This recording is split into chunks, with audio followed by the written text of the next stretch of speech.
نماز کے اندر اس طرح نیت کرنا کہ نیت کرتا ہوں میں 4 رکعت نماز، رخ میرا کعبہ شریف کی طرف، اس طرح نیت کرنا یہ ضروری ہے؟ بھئی دیکھو نماز کے اندر اگر کوئی شخص تنہا نماز پڑھ رہا ہے انفرادی، تو اس کے لیے صرف اتنا کہہ دینا کہ میں عصر کی نماز پڑھ رہا ہوں، عصر کی فرض نماز پڑھ رہا ہوں، بس کافی ہے۔ رخ میرا کعبہ شریف کی طرف اور واسطے اللہ تعالیٰ کے یہ کہنا ضروری نہیں ہے، سمجھ میں آ رہا ہے؟ اگر کوئی شخص امام کے پیچھے نماز پڑھ رہا ہے، مقتدی ہے وہ، تو اس کے لیے 2 چیزوں کی نیت کرنا ضروری ہے۔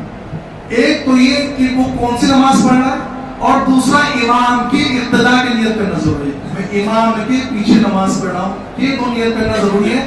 باقی اس میں بھی یہ نیت کرنا کہ میں رخ میرا کعبہ شریف کی طرف اور واسطے اللہ تعالیٰ کی یہ نیت کرنا ضروری نہیں ہے۔ اسی طرح زبان سے نیت کرنا، زبان سے نیت کرنا بھی کر سکتے ہیں، ضروری نہیں ہے۔ اگر بہت سے لوگ ایسے ہیں زبان سے نیت کے بغیر ان کو استحضار نہیں ہوتا، تو ان کے لیے تو زبان سے نیت کرنا بھی مستحب ہے کہ کر لیں۔ تو اتنی نیت کرنا ضروری ہے کہ میں فرض نماز پڑھ رہا ہوں، کون سی فرض نماز بس اتنا متعین کرنا ضروری ہے۔ نفل نمازوں کے اندر تو کچھ بھی بس اتنا کہ میں نفل نماز پڑھ رہا ہوں بس ہو جائے گی نماز، سمجھ میں؟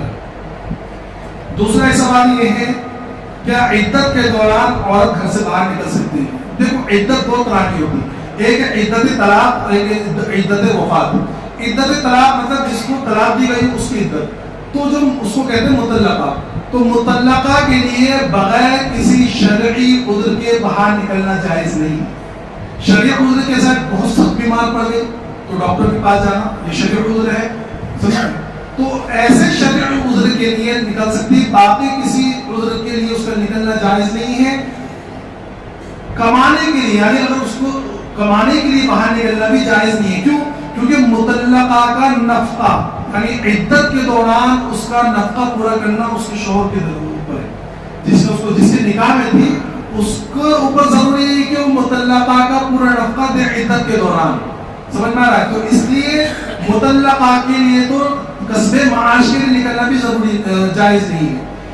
عدت وفات جو عورت گزار رہی ہے یعنی اس کا شوہر مر گیا، انتقال ہو گیا، وہ بیوہ ہو گئی، اب اس کی کیونکہ اس کا شوہر کا انتقال ہوا تو اس کو کما کے کون دے گا، تو اب اس کے لیے باقی چیزیں تو وہ بھی مطلقہ کی طرح کے بغیر شرعی عذر نہیں کر سکتی، اس کے لیے کسب معاش کے لیے نکلنا جائز ہے اگر کوئی انتظام نہ ہو تو، سن میں۔ لیکن اس کے لیے بھی ضروری یہ ہے کہ سورج نکلنے کے بعد جائے اور سورج ڈوبنے سے پہلے گھر میں واپس آ جائے۔ سورج ڈوبنے کے بعد کسی بھی حالت میں مطلقہ ہو یا بیوہ ہو اس کو باہر نکلنا حالت عدت میں جائز نہیں ہے، ٹھیک ہے؟ اللہ تبارک و تعالی تمام